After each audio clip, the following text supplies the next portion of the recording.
Assalamualaikum warahmatullahi wabarakatuh. Jumpa lagi bersama channel orang biasa Dayat SC Official. Oke teman-teman, pada video kali ini saya akan membahas tentang kopi sambung atau biasa kita sebut dengan kopi stek. Tolong jangan skip video ini karena saya akan membahas secara lengkap dan rinci, dan agar teman-teman tidak gagal paham. Nah, kopi stek atau kopi sambung ini ada dua jenis teman-teman. Yang biasa kita kenal yaitu biasanya stek payung. Stek payung pun spesiesnya macam-macamnya banyak, dari tergantung di daerah masing-masing menyebutnya. Stek payung itu intinya dari stek payung yaitu batang. Ini katakanlah batang kopi, pohon. Ini anggap saja pohon teman-teman, yang kita kawinkan dengan ranting, dengan dahan. Dari buku-buku ranting ini kita ambil satu, kita potong di sini, potong di sini, kita kawinkan ke batang. Teman-teman mungkin sudah tahu, bagi petani kopi sudah paham mengenai kopi stek payung tadi.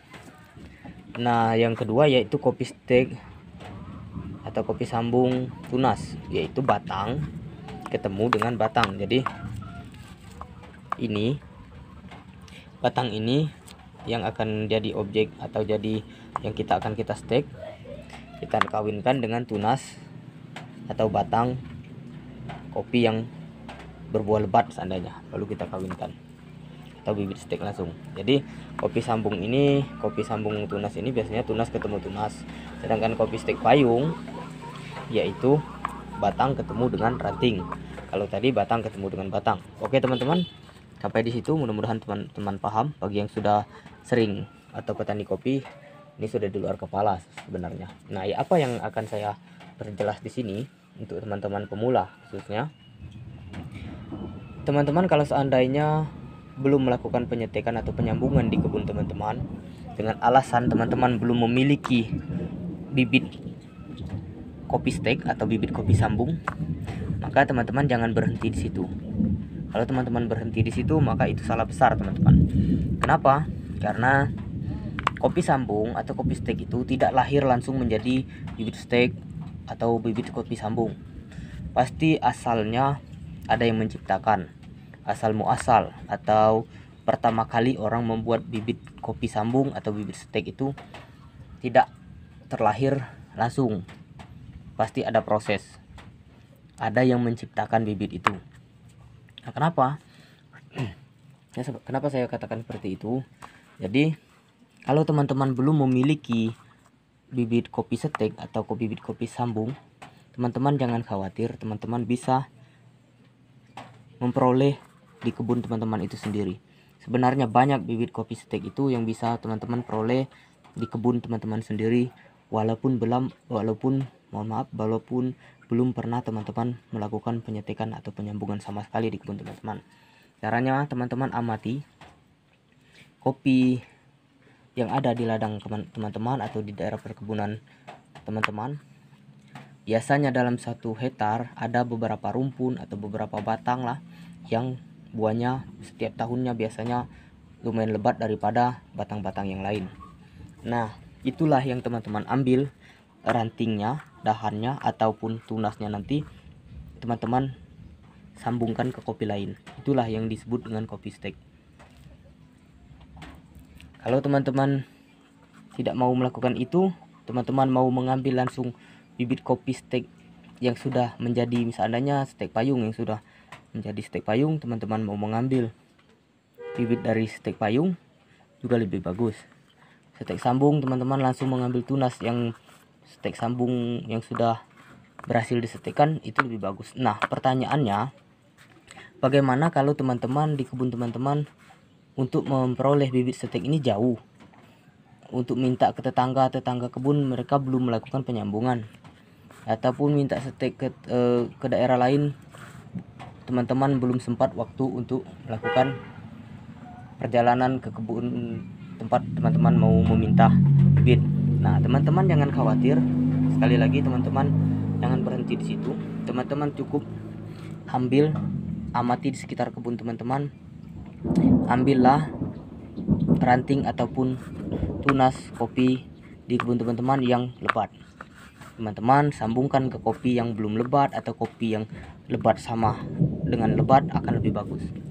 karena saya melakukan itu di kebun saya sendiri. Nanti akan saya lihatkan contoh dari kopi sambung yang sudah berhasil saya lakukan. Bibitnya hanya saya ambil dari kopi lokal kebun saya sendiri, bukan kopi stek yang sudah jadi.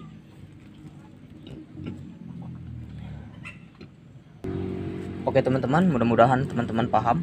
Nah, apa alasan saya berpendapat seperti itu, memberi penjelasan seperti itu? Kita anggap saja ini kopi stek itu tidak terlahir langsung. Jadi kopi stek itu berdasarkan dari teman-teman, ada orang-orang yang menciptakannya pertama sekali. Jadi katakanlah kopi stek A, bukan kopi stek, mohon maaf, kopi A ini kita kawinkan dengan kopi B, atau kopi A kita tambah dengan kopi B, akan jadi kopi A ditambah kopi B sama dengan kopi AB. Nah, dari hasil silang kopi A ke kopi B ini tadi, oke, seperti ini gambarannya. Kopi A dan kopi B ini tadi, ini sama-sama kopi yang belum menjadi bibit stek. Ini kopi ini kita kawinkan, kita setekkan, sama dengan akan terlahir. Jadi kopi A dengan kopi B kita tambahkan menjadi, akhirnya bisa tumbuhlah spesies baru atau jenis kopi baru, yaitu kopi AB. A ditambah B sama dengan kopi AB. Jadi AB ini adalah kopi yang tercipta atau yang terlahir dari perpaduan gen A dan B. Paham teman-teman? Jadi kopi A dan B ini kita kawinkan, kita kolaborasikan, atau kita gabungkan, apalah namanya, yang penting teman-teman bisa paham, akan terlahir jenis baru, yaitu kopi AB. Nah, inilah kopi AB, inilah yang dimaksud dengan kopi stek tadi, bibit kopi stek atau bibit kopi sambung.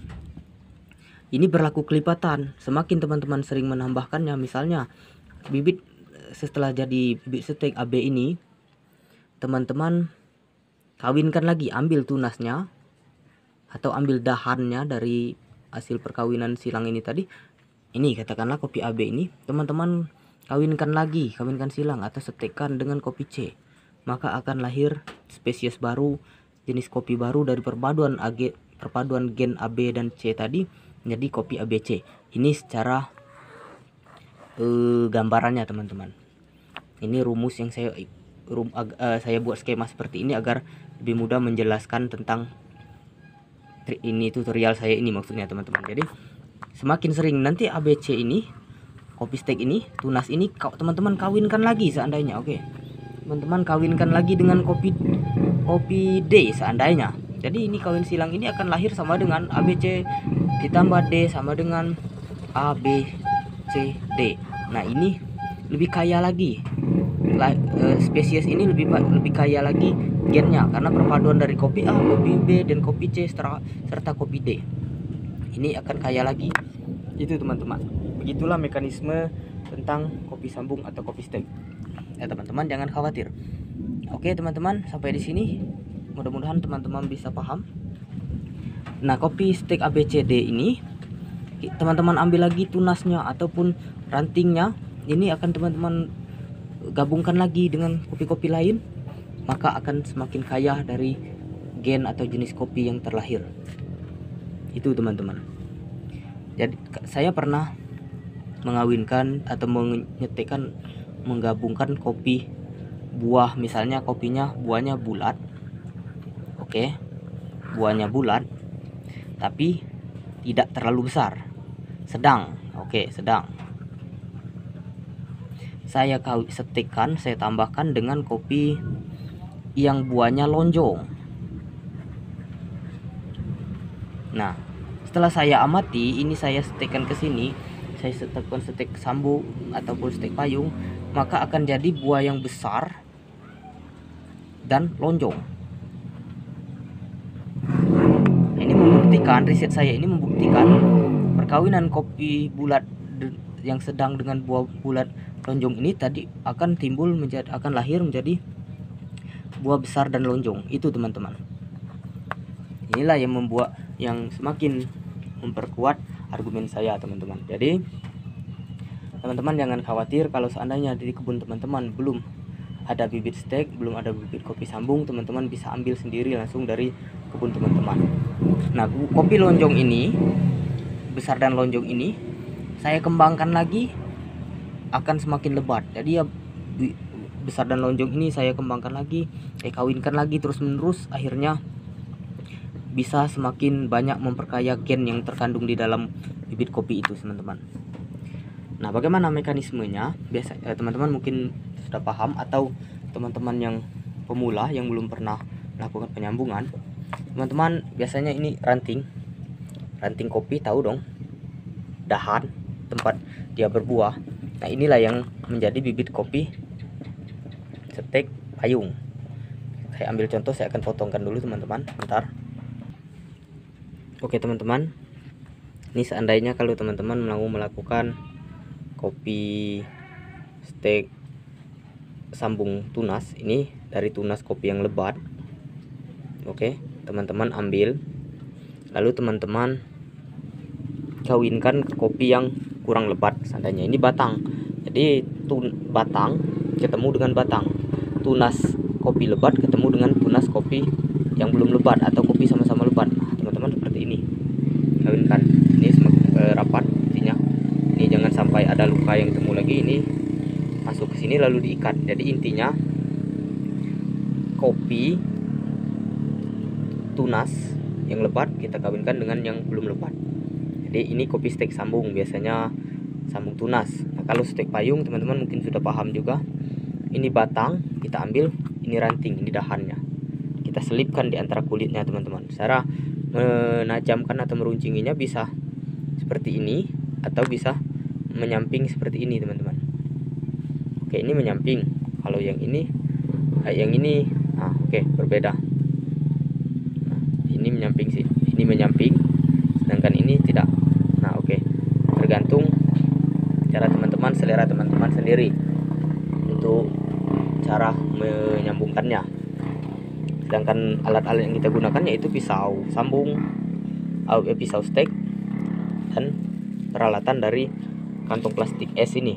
Biasanya seriti yang bagus kita gunakan teman-teman, karena ini kalau kita tarik ini tidak gampang putus. Kalau untuk stek sambung biasanya kita gunakan yang lebih panjang, kantong plastik yang panjang ini. Oke, kalau untuk stek payung dahan ketemu batang biasanya kita gunakan yang pendek ini untuk menutupnya. Oke teman-teman, itulah penjelasan dari saya. Jadi intinya teman-teman jangan terlalu cepat mudah menyerah dengan keadaan. Kalau teman-teman belum punya bibit, teman-teman bisa memanfaatkan dari materi yang ada di kebun teman-teman. Oke teman-teman, saya akan lihatkan contoh. Nah, teman-teman timbul pertanyaan, apakah ada contoh dari kopi yang saya sambung berdasarkan bibit lokal yang saya ambil dari kebun saya sendiri? Saya akan kasih contoh teman-teman. Oke teman-teman, ini kopi yang saya maksud tadi. Jadi kopi ini kemarin saya kawinkan, yaitu kopi buahnya bulat dengan kopi yang agak lonjong. Jadi akhirnya lahirlah kopi seperti ini, buahnya besar dan lonjong teman-teman. Ini saya kawinkan dari kopi lokal sendiri teman-teman. Bentuknya sudah seperti ini, sudah rimbun, lumayan lebat teman-teman. Inilah kopi sambung yang saya ciptakan sendiri di kebun saya teman-teman. Oke, kita lihat lagi yang lain. Oke, nah ini juga, ini kemarin saya sambungkan, yaitu kopi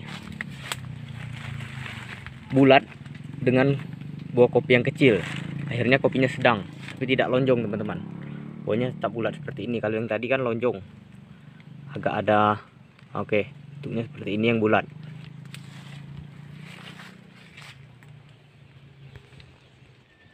Nah, kalau yang bulat saya kawinkan dengan yang bulat, timbulnya seperti ini teman-teman. Yang kecil, bulatnya tidak terlalu besar, jadi hasilnya seperti ini juga. Inilah bentuk dari eksperimen yang saya buat teman-teman. Jadi kenapa saya beri gambaran seperti ini, saya tunjukkan seperti ini agar teman-teman tahu buktinya bahwa apa yang saya katakan itu sesuai dengan kenyataan real dari hasil kerja saya sendiri. Ini juga teman-teman, ini rata-rata bibit ini saya peroleh dari kopi saya sendiri. Nah, ini batang pohon yang sebelumnya saya sambung teman-teman. Nah, ini. Oke, teman-teman bisa lihat. Nah, ini buahnya bulat, tidak terlalu besar. Ini bibit awalnya. Jadi ranting inilah saya sambungkan ke kopi di sebelahnya. Ini. Oke, jadi hasilnya seperti ini. Buahnya lebih besar, tapi tetap bulat karena kopi induk dari stek ini kemarin bulat dan bibitnya juga bulat. Oke, hasilnya buahnya tetap bulat, cuman lumayan lebat teman-teman. Nah, kalau yang lonjong saya kawinkan dengan yang bulat, jadi yang bulat ini akhirnya jadi lonjong besar teman-teman. Ini juga teman-teman hasil dari eksperimen saya. Ini juga teman-teman. Oke teman-teman, itulah intinya tadi. Asalkan teman-teman mau berusaha, pasti ada jalannya teman-teman. Jangan gampang menyerah, jangan gampang menyerah dengan keadaan. Kalau teman-teman belum punya bibit, teman-teman bisa ciptakan bibit stek itu dari kebun teman-teman sendiri. Nah, kalau sudah seperti ini, maka teman-teman tinggal kembangkan lagi bibit stek yang teman-teman buat sendiri. Jadi teman-teman tinggal ambil tunas-tunas ini atau ranting-ranting ini, teman-teman kawinkan lagi ke kopi yang lain yang belum teman-teman stek. Sepertinya foto ini. Oke, saya akan perlihatkan lagi contoh dari kopi sambung tunas. Sebentar teman-teman, saya cari batangnya dulu. Kalau ini sambung ranting ketemu batang, jadinya stek payung namanya teman-teman. Kalau yang kedua yaitu stek sambung tunas ketemu tunas. Simak terus videonya teman-teman. Ini juga contoh kopi stek bibit lokal saya sendiri teman-teman. Baru berapa bulan sudah berbuah, lumayan.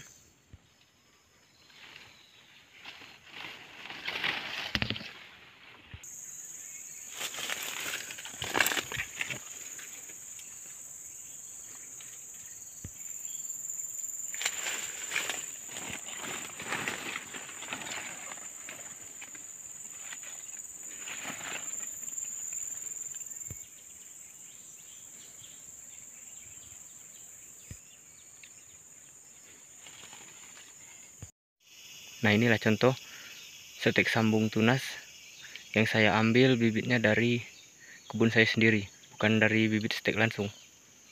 Ini baru umur 6 bulan langsung berbuah teman-teman. Ini penampakannya. Ini bukan bibit kopi stek yang dimaksud, ini saya ambil, saya kembangkan langsung dari kebun saya sendiri teman-teman. Ini juga satu rumpun kemarin saya stek, jadinya 3 batang teman-teman. Ini juga termasuk kopi sambung yang bibitnya dari kopi biasa, belum jadi stek sambung. Maksud saya yang saya ambil dari kebun saya seperti yang tadi teman-teman.